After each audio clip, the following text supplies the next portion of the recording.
Hi, I wanted to see if I could come up with an ultralight gear kit that was definitely less than 10 pounds and for hopefully under $1,500. So I think I've accomplished that. So we're going to go run through everything here.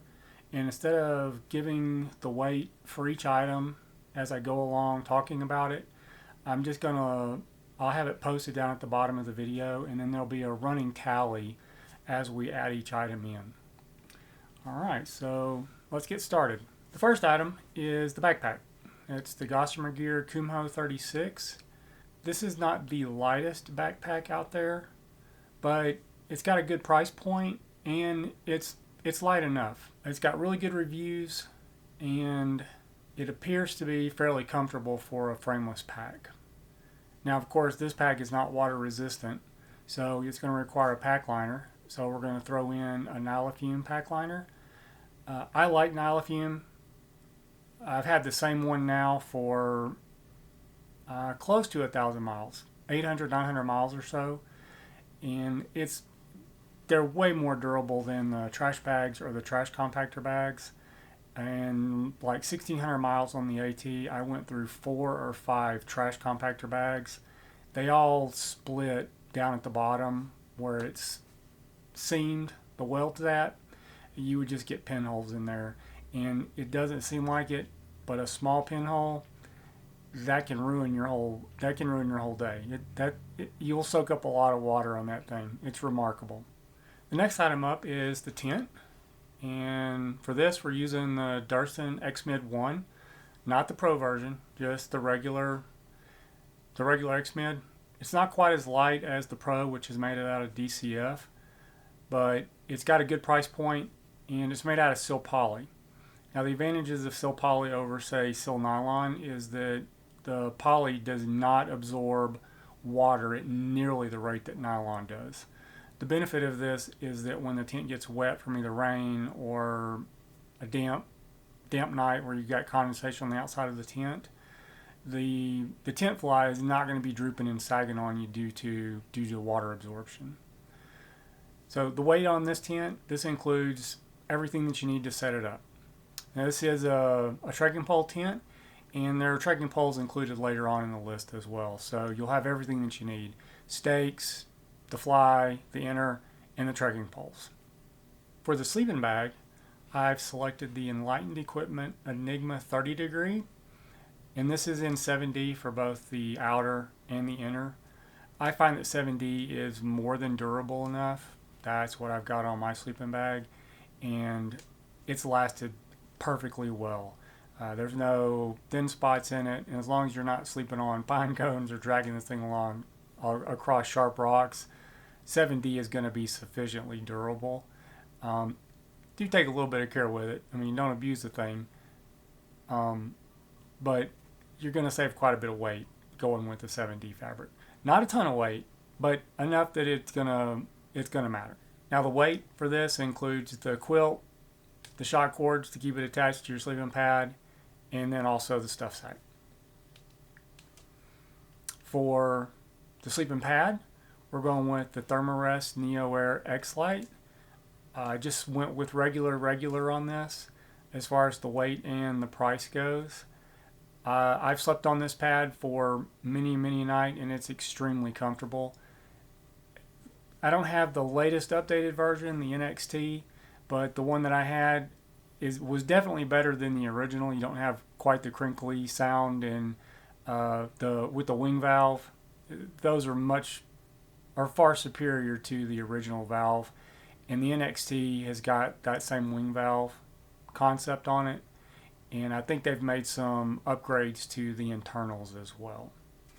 All right, next up is the trekking poles. Going with the Leaky or Lecky. If somebody knows how that's actually pronounced, let me know down in the comments. But the Journey Light, these poles are extremely light and they're extremely well made. You won't have to worry about them bending or breaking on you. I've actually used these poles for many hundreds of miles. I don't really carry trekking poles to walk with anymore, so I've switched to a very light carbon fiber pole from Z-Packs, and I pretty much only use it to set up my tent. And occasionally if I'm going across like a deep river crossing or creek crossing, just to give me a little extra stability. But the Journey light poles are great poles, and for what you're paying for them, you really can't find anything better. All right. Next up, we're going to talk about our packed clothing here. The first thing is a rain jacket. Just went with the Frog Togs ultralight. I know there's a lot of people that don't like these things, a lot of people that are fans. I've used them. They're not bad. They're not great, but they're as good as almost any other rain jacket out there. And for the price, it honestly cannot be beat. I've used a couple of the 2 or 3 layer membrane jackets that are polyurethane coated on the inside, and I'll have to say I've given up on those things. If it's breathable, yeah, it's going to fail on you eventually. They're just not that durable. I had the Enlightened Equipment Visp, and I really loved that thing. Honestly, I did. It only lasted the distance of the Colorado Trail, and after that, it just did not keep me dry from rain anymore. And I come to find out what happened was the fabric just from on the shoulders here, the backpack, the outer fabric got worn through, and then the polyurethane membrane on the inside, if you hold it up to the light, you can see that there's cracks all in that. So that was a $200 jacket, and I only got maybe 600 miles out of it. So that's why we're going with the Frog Togs here, because they're cheap. I made my own rain jacket out of sil poly, and that's what I use right now. And it's about half the weight of this, but if you're not into sewing, the Frog Togs is probably your best bet for this price. Next up, we're adding in an Alpha hoodie. This is by Leave Outdoor. This thing is super light. You can layer it with the Frog Togs on those really cold mornings. Gonna add in a beanie. This is also from Leave Outdoor. You'll see here that I'm trying to buy stuff from the same companies that I think are going to be reputable. That's going to save you on shipping and also the hassle of ordering it from a bunch of different places. So we've got the Alpha hoodie and a beanie here from Leave Outdoor. And this is something I don't hike without, and it's a mosquito head net. I've made that mistake. It only happened once. And I was like, yeah, I'll never make that mistake again. I didn't actually have a head net, and I figured at that point I had some DEET, and I thought the DEET would be enough to keep them off, but they're still buzzing you around you. The mosquito head net kind of gives you a little bit of buffer there. You can leave this out if you want, but I've added it in. It doesn't cost that much, and it doesn't weigh that much either. Next up is our cook kit, going with the Toaks 650 milliliter titanium cook pot. The weight here includes the lid and the little stuff sack. This is what I currently use when I need to boil water to make hot meals. It's just about the right size. Next is the Toaks titanium long-handled polished bowl spoon. Now there are 2 versions they sell. You've got the non-polished and the polished. Definitely always go with the polished version. It's a lot smoother. It'll just make your whole eating experience that much better. Next up, did not add in the BRS 3000T. I think that's the model, that little Amazon stove that is super light and has, we'll call it a checkered history of reliability. This looks identical to that, but it's a little beefier. I think it weighs about double what the BRS does, but this is a lot more durable. This is the stove that I used on the Tahoe Rim Trail, and hundreds of miles of weekend hikes. I have never had not one single problem with it, and the pot stand arms on it, they get hot, but they don't melt and deform like possibly could happen on the BRS stove.